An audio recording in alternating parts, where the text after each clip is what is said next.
Russian missiles struck the Ukrainian capital Kyiv on Sunday, a day after a key eastern city fell to pro-Russian forces in a major setback for Ukraine and as world leaders gathered in Europe to discuss further sanctions against Moscow.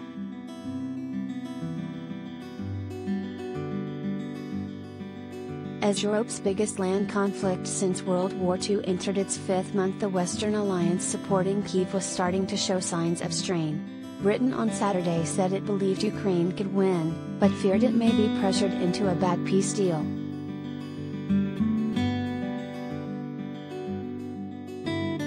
Russian missiles hit Kyiv's central Shevchenkivsky district on Sunday morning, partially destroying a 9-story apartment building and causing a fire, the city's mayor Vitaly Klitschko said on the Telegram messaging app.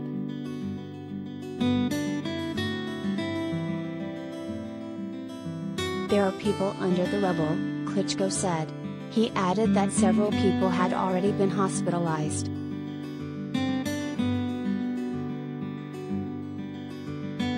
Related items.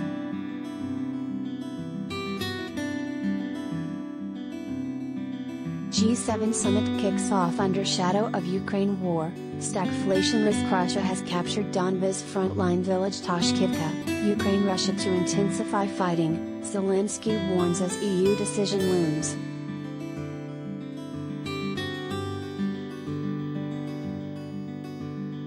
They, the rescuers, have pulled out a 7-year-old girl. She is alive. Now they're trying to rescue her mother.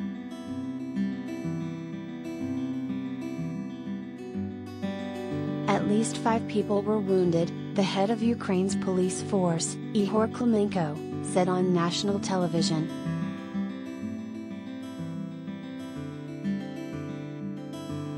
Life had been returning to normal in Kyiv after fierce resistance held off Russian advances in the early phase of the war, although air raid sirens regularly sound across the city.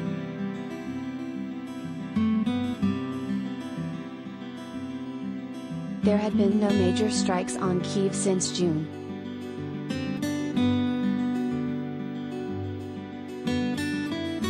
Russia denies targeting civilians, but Ukraine and the West accuse Russian forces of war crimes in a conflict that has killed thousands, sent millions fleeing Ukraine and destroyed cities.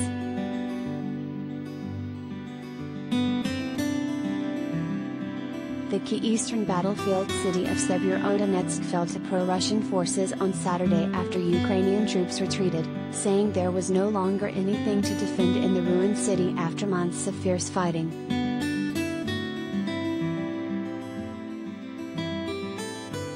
The fall of Severodonetsk is a major defeat for Kyiv as it seeks to keep control of the eastern Donbas region, a key military objective for the Kremlin.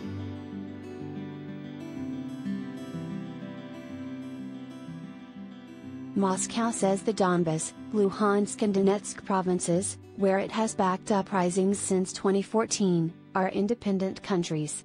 It demands Ukraine cede the entire territory of the 2 provinces to separatist administrations.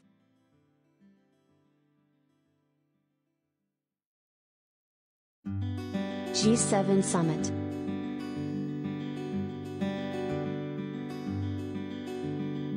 Russian President Vladimir Putin invaded Ukraine on February 24, calling it a special military operation to ensure Russian security and denazify Ukraine. Kyiv and the West say the invasion was nothing more than a land grab by Putin.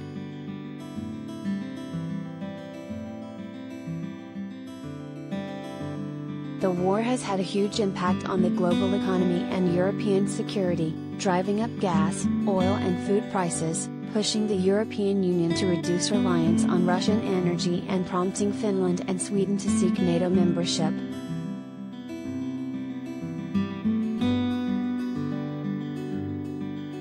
Indonesian President Joko Widodo said he would urge his Russian and Ukrainian counterparts to start a dialogue during a peace-building mission to the warring countries and will ask Putin to order an immediate ceasefire.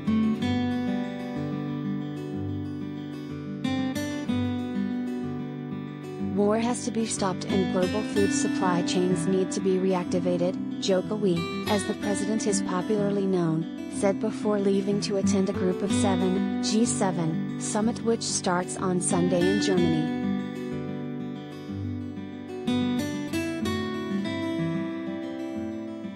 United Nations has warned that a protracted war in Ukraine, one of the world's major grain exporters, threatens to cause a global hunger crisis.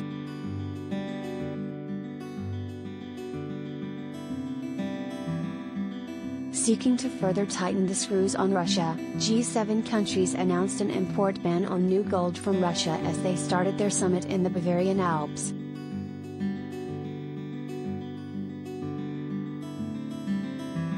The measures we have announced today will directly hit Russian oligarchs and strike at the heart of Putin's war machine, British Prime Minister Boris Johnson said.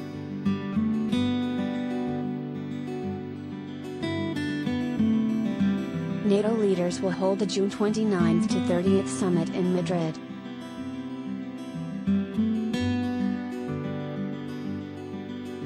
It was a horror.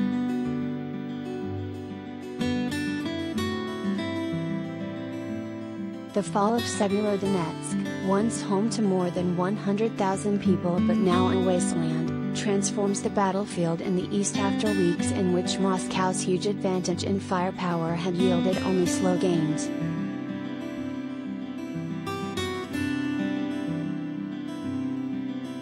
Russia's Interfax news agency cited a representative of pro-Russian separatist fighters saying Russian and pro-Russian forces had also entered Lysychansk across the river.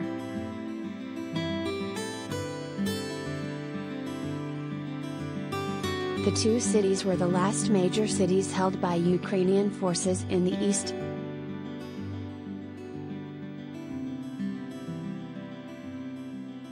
Zelensky vowed in a video address on Saturday that Ukraine would win back the cities it lost, including Severodonetsk.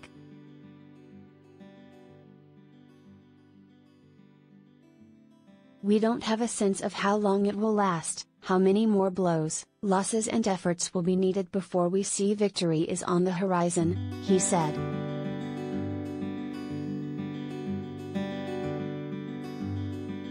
Alexei Arestovich, the senior advisor to Zelensky, said some Ukrainian special forces were still in Severodonetsk directing artillery fire against the Russians.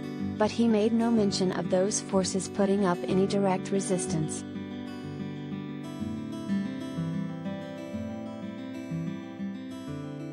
Serhiy Gaidai, governor of the Luhansk region, said Russian forces on Saturday fired at the Azov chemical plant in Severodonetsk where hundreds of civilians had been trapped, and also shelled the villages of Pavlograd and Sinetsky.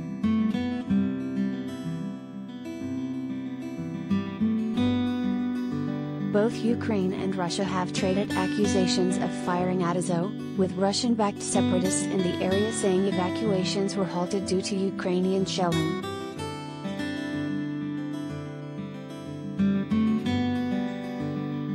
In the Ukrainian-held Donbas town of Pokrovsk, Elena, an elderly woman from Lysychansk in a wheelchair, was among dozens of evacuees who arrived by bus from frontline areas.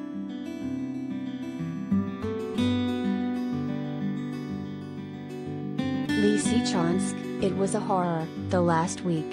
Yesterday we could not take it anymore, she said. I already told my husband if I die, please bury me behind the house.